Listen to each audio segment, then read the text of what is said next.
Para pemirsa Reform 21, Anda sedang menyaksikan Ask the Doctor dan saya Leonie dan kita akan berbincang-bincang dengan Dokter Gigi Rebecca demi mempelajari lebih banyak tentang kesehatan gigi dan mulut kita.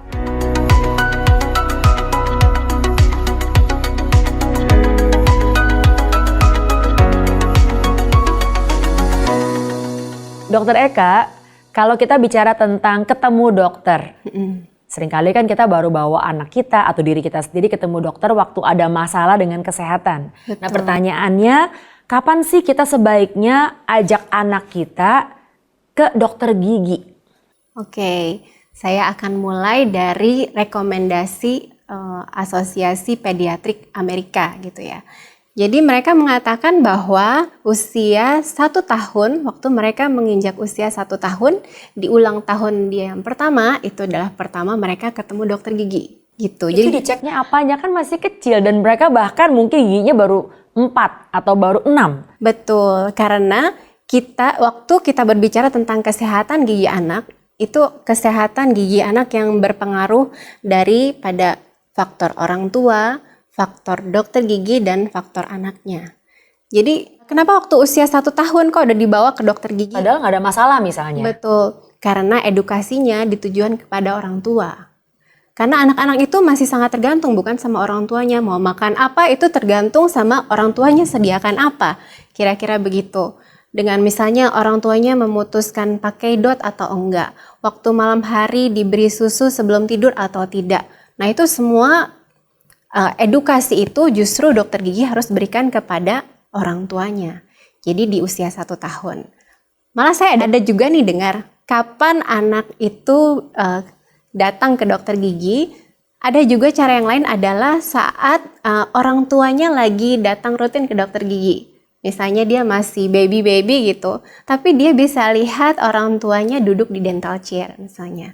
Terus kemudian orang tuanya lagi diperiksa.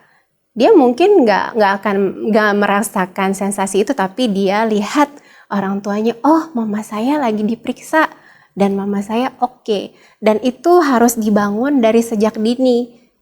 Kesehatan gigi itu sangat-sangat tidak boleh hanya bergantung pada pengobatannya saja, karena itu sangat-sangat terlambat.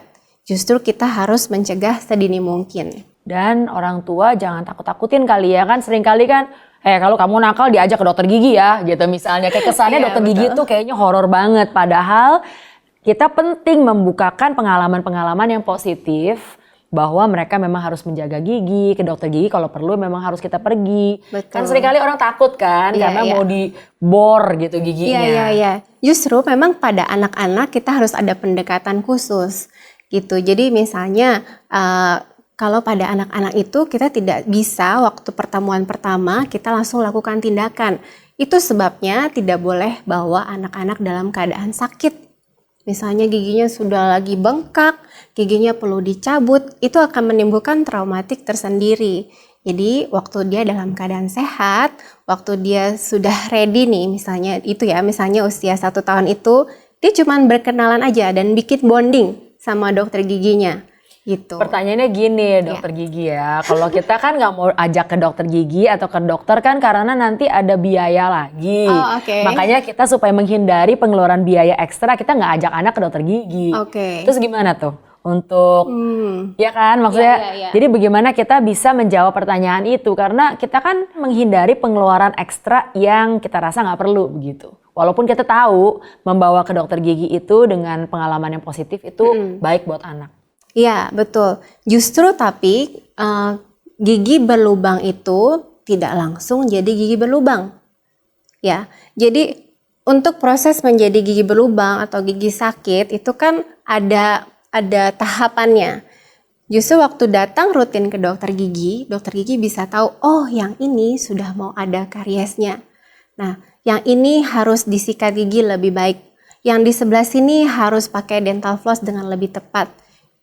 Justru waktu datang sudah dalam keadaan sakit, itu artinya bakterinya sudah sampai ke pulpa atau sampai ke saraf gigi. Pasti perawatannya akan lebih besar, lebih mahal. Dan anak juga merasakan sakit gitu betul, ya. Betul. Nah memang dari jurnal yang saya baca itu bahwa Seringkali kenapa sih orang tua nggak mau bawa anaknya ke dokter gigi? Karena mereka pun punya trauma tersendiri sama dokter gigi. Takut. Betul. Ada yang misalnya sudah dewasa tapi misalnya dia punya trauma waktu umur 6 tahun dokter giginya cabut gigi dia secara paksa gitu misalnya. Nah itu menimbulkan traumatik sehingga waktu dia besar dia punya anak, aduh nggak usah lah ke dokter gigi misalnya gitu. Padahal justru dokter gigi itu sebenarnya rekannya orang tua untuk bisa jaga gigi anaknya jangan sampai giginya berlubang. Kan kita pengennya begitu ya. Jadi kita kayaknya mesti mengubah cara pandangnya ya. Kita bukan ke dokter gigi untuk memperbaiki yang sudah sakit. Tapi justru ke dokter gigi untuk mencegah supaya tidak perlu ada tindakan-tindakan yang sampai harus cabut gigi yang udah sakit sekali begitu. Iya betul. Jadi dengan kontrol rutin 6 bulan sekali ke dokter gigi itu, dokter gigi bisa mengevaluasi nih. Ada juga begitu ya alatnya. Mana plak atau mana sisa makanan yang masih tertinggal, misalnya dalam kurun waktu 2 hari, 5 hari, itu misalnya dokter gigi lebih bisa periksa. Dan sebelum sisa makanan yang terjebak itu menghasilkan gigi yang menjadi berlubang, tentunya dokter gigi bisa mengedukasi lebih dahulu. Ya, jadi memang saya sih tidak suka ya kalau misalnya disebut dokter gigi itu kayak tukang tambal ban gitu misalnya. Tentu bukan, kita adalah dokter. Kita yang akan mengedukasi bagaimana orang tua bisa mengajari anaknya, menyikat giginya, mengatur makanannya. Itu dokter gigi rekannya orang tua. Gitu. Bahkan di rekomendasi dari Amerika Pediatric itu dia mengatakan kapan sih anak itu mulai flossing? Mulai flossing adalah saat 2 gigi berdempetan tumbuh, which is waktu masih bayi. Gitu. Jadi mereka sudah terbiasa tuh dari sejak bayi mereka mulutnya dibersihkan pakai kasa yang dibasahi.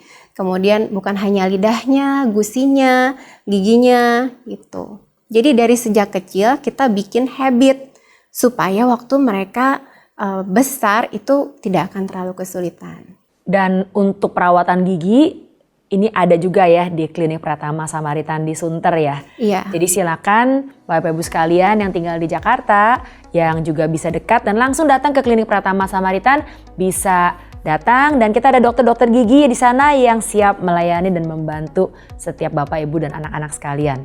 Terima kasih telah menyaksikan Ask the Doctor.